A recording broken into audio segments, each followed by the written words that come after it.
generasi muda agar mau mencintai sejarahnya, sejarah di tempatnya masing-masing, karena itu nantinya akan menjadi suatu kekuatan bagi generasi kita di masa yang akan datang. Dengan mengetahui, dengan mengenal sejarah, otomatis pemuda-pemuda kita, generasi-generasi kita akan menjadi pemuda yang kuat dan hebat nantinya, terutama dalam berbangsa dan bernegara.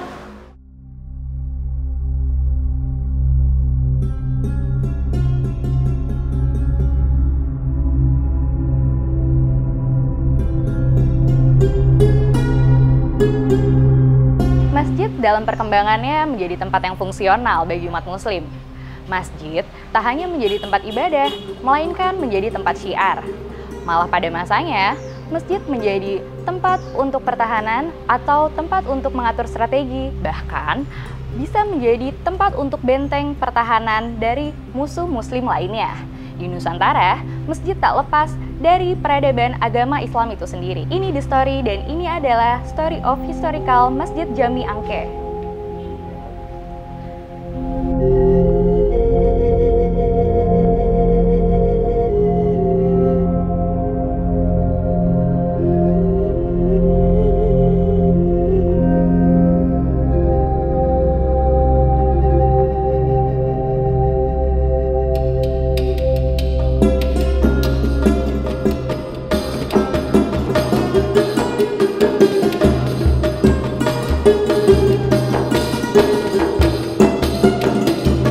Keberadaan Masjid Jami Angke yang kita lihat di belakang ini tidak terlepas dari perkembangan Islam ya, pada zaman-zaman kerajaan Islam Demak dulu, kemudian juga dengan penaklukan Sunda Kelapa pada saat itu di abad ke-15 oleh Fatahillah dan juga oleh pasukan-pasukan dari kerajaan Islam Demak dan Cirebon pada saat itu.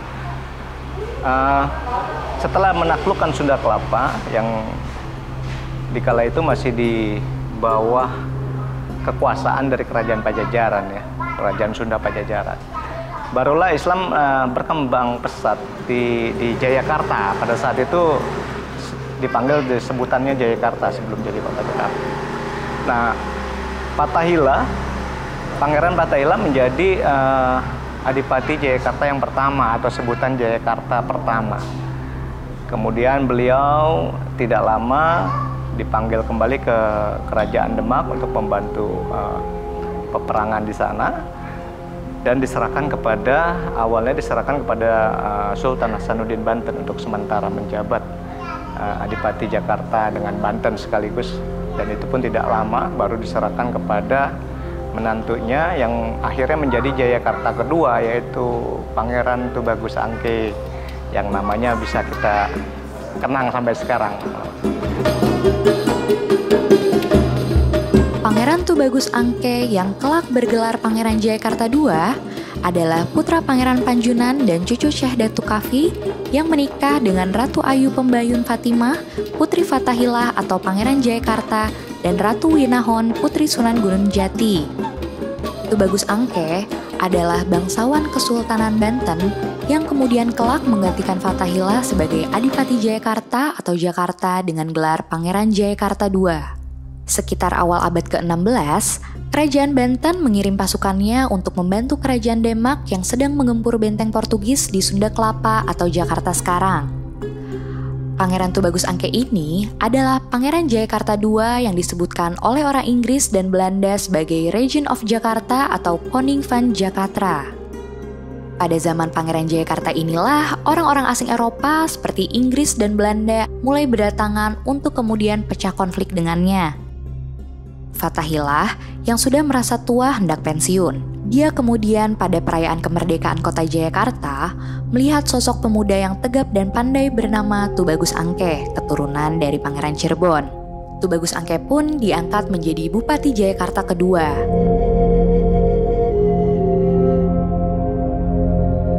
Penduduk Tionghoa sendiri sudah ada sebelumnya di kota ini, dan kemudian bertambah lagi dengan orang-orang Tionghoa yang berdatangan dari Banten, terutama sesudah Banten di bawah buyutnya Sultan Ageng Tirtayasa yang dikuasai oleh Belanda. Masjid Masjid Jami Angke ini dulunya memang merupakan kawasan atau tempat di mana sudah banyak yang mendiami dari bermacam-macam suku etnis, dari Bali, kemudian Jawanya, Sundanya, sampai yang terakhir itu suku Tionghoa yang hidup mendiami. Dan mereka itu pada saat itu hidup dengan rukun, dengan damai, dengan toleransi yang sangat tinggi ya, yang akhirnya sampai sekarang masih membekas. Alhamdulillah sampai sekarang masyarakat di sekitar masjid ini pun beraneka ragam, baik suku maupun agamanya.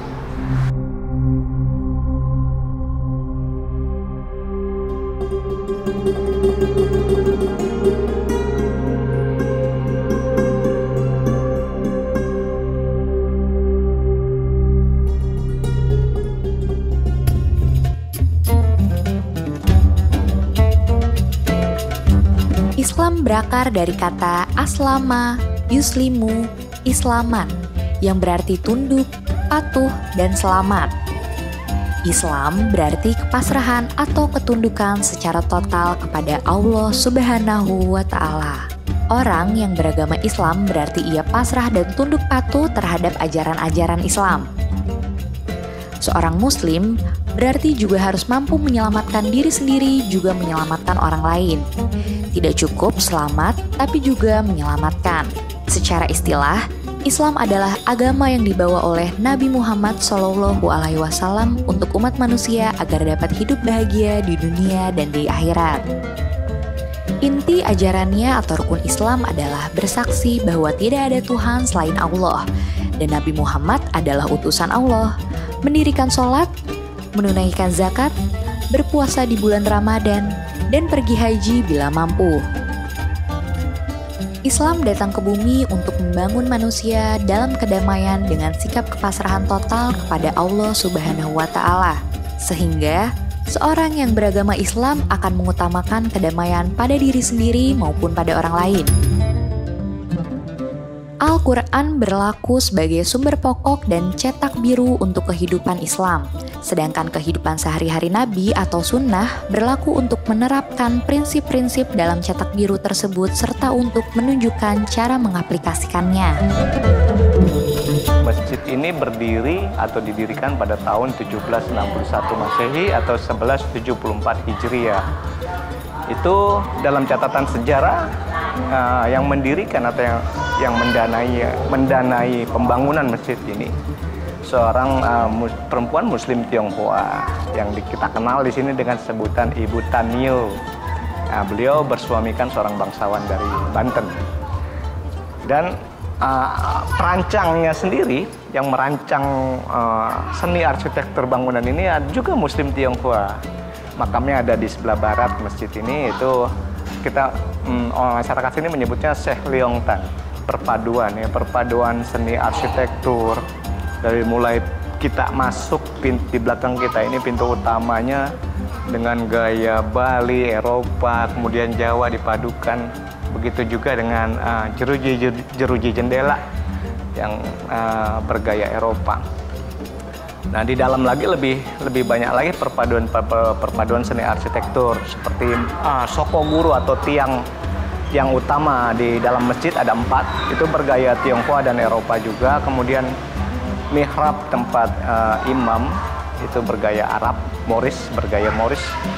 Untuk seni arsitektur Cina-nya atau Tionghoanya lebih kental, bisa kita lihat di bagian atap masjidnya. Nah, masyarakat di sini yang Tionghoa menyebutnya seperti kelenteng gitu. Itulah. Jadi dengan keunikan, keanekaragaman seni arsitektur itu menjadi satu keindahan tersendiri ya bagi bangunan Masjid Jami Angke ini. Juga banyak makam-makam para ulama, para pejuang, kemudian juga dari keluarga Jayakarta itu sendiri. Ada, alhamdulillah masih terawat dengan baik. Ada di sebelah timur dan sebelah barat. Bahkan juga ada salah satu makam dari Kesultanan Qadariyah Pontianak, yaitu Sultan Syarif Hamid Al-Qadri. Masjid ini dahulunya selain dipergunakan untuk tempat syiar, tempat berdakwah para ulama pada masa itu, juga digunakan sebagai tempat melatih pemuda-pemuda, melatih strategi yang jelasnya ya, strategi peperangan pada saat-saat melawan VOC pada abad-abad ke-17. Jadi selain tempat ibadah juga tempat untuk merancang strategi pertempuran.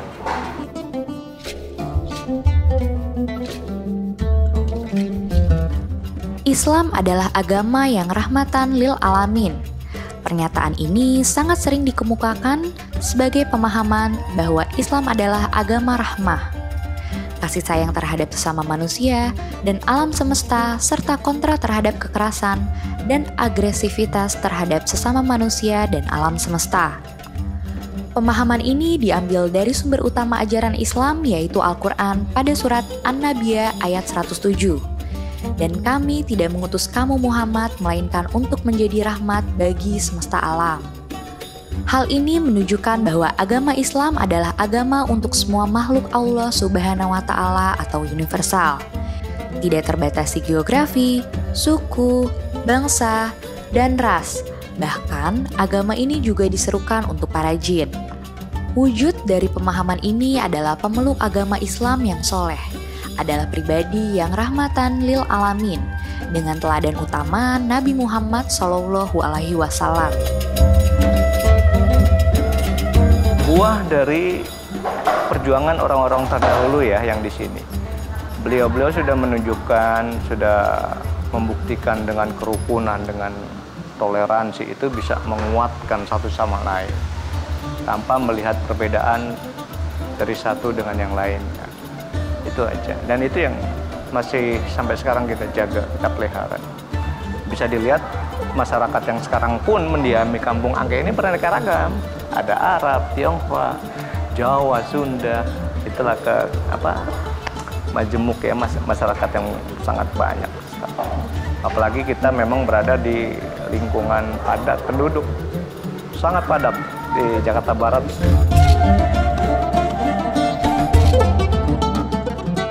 Fatahillah yang disebut juga Valetehan merupakan panglima pasukan Cirebon yang bersekutu dengan Demak dan berhasil menjadi penguasa Sunda Kelapa dari kekuasaan Portugis pada tanggal 22 Juni tahun 1527.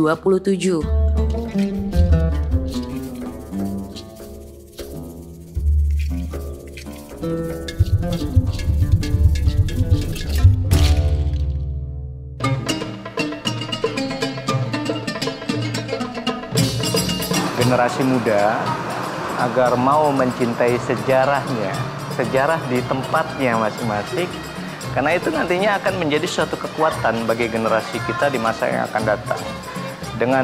Dengan mengetahui, dengan mengenal sejarah, otomatis pemuda-pemuda kita, generasi-generasi kita akan menjadi pemuda yang kuat dan hebat nantinya, terutama dalam berbangsa dan bernegara.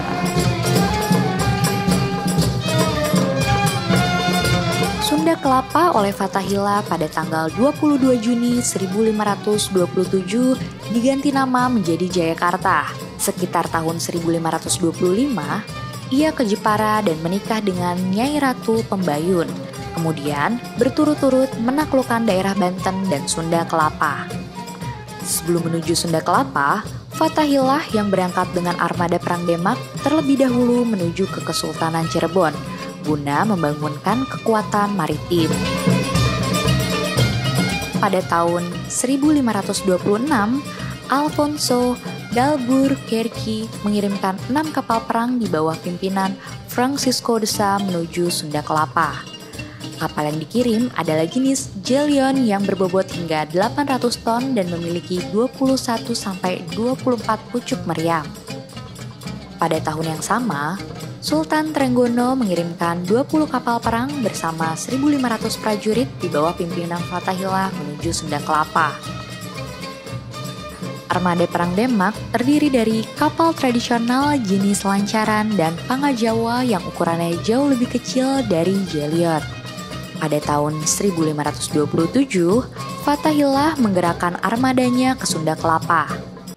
Sementara, pasukan Banten secara bertahap menduduki wilayah demi wilayah Pajajaran dari arah barat. pasukan Cirebon bergerak menguasai wilayah Pajajaran bagian timur Jawa Barat. Dalam kondisi itu, Sunda Kelapa telah dipertahankan oleh kerajaan Pajajaran secara kuat baik di darat maupun di laut.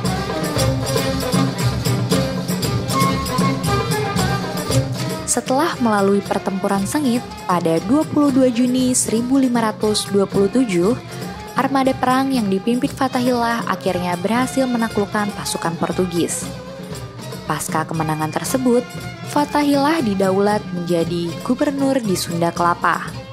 Fathahillah pun mengganti nama Sunda Kelapa menjadi Jayakarta, yang merupakan cikal bakal lahirnya kota Jakarta.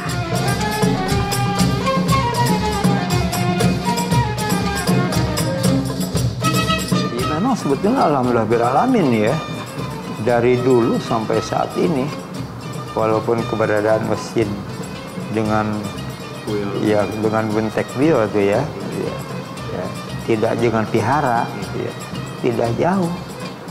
Begitu juga dengan umat penganutnya gitu ya, tidak ada bentrok selisih paham dengan masalah keyakinan.